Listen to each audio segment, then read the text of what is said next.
Hi guys! Ayan, so nagluto tayo ng isda. Ayan. Ano yan guys? Isdang matambaka. Ayan. Nag-shadow na naman ang aking camera. Isdang matambaka guys na ayan, katamtaman ang laki. Ayan. So, kung mapansin nyo, nakaprito siya muna, no? Ayan, naprito ko muna siya. And then, ang sahog po niyan ay kamatis, sibuyas. Ayan. Maraming sibuyas yan guys. Kasi marami akong sibuyas galing Mabaysiya. Ayan. White onions ang nilagay ko dyan guys. Kasi yun ang dala sa akin. Which is, siguro mga 3 sibuyas ang nilagay ko dito. Kasi gusto ko ng sibuyas. And then, may luya po yan. Ayan may luya. And okra. And of course, gustong gusto ko guys sa isda yung aroma nito. Lemongrass. Ayan. So, ayan. Kakalagay ko lang ng fish. So, hayaan muna natin na lasa yung fish dyan sa ating sabaw. Ayan. May timpla na yan siya guys, no? Siyempre. Ayan. Ganyan lang yan. May timpla na yan. And then, kalalagay ko lang ng okra. Ayan. Tapos, sasamahan natin yan ng talbos ng kamote. Ayan. Bet ko yan guys sa sinabawang isda. Ayan.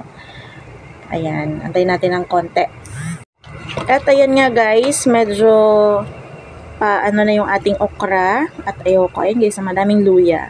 Diba? And ayan. Sabi sa inyo madaming sibuyas. And 2 kamatis ang nilagay ko dyan. And syempre yun nga ang lemongrass. Ayan. So, mabango siya, guys. Ayan, mabango siya. And of course, dahil paluto na yung ating okra at ayaw natin na maging ano yan siya, no? Yung malata, ilalagay na po natin ang talbos ng kamote. Ayan.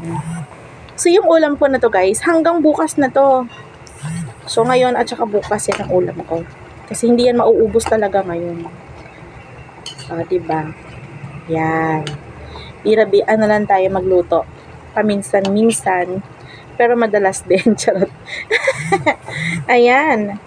So, wait natin ng mga, siguro like 30 seconds, tatanggalin na natin yan, no? So, makikita nyo na, halos ganyan din ang finished product niyan, guys. And, let's eat. Kakain na tayo. Kasi gutom na talaga ang dragon. Ayan, gutom na ang dragon ni Inday, Baliday. Charot. Ayan. Itong luto yung kamatis guys, no?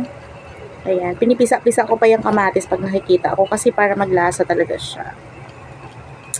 Ayan. Diba?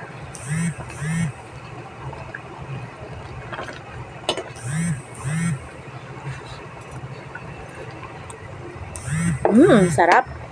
Okay, let's eat!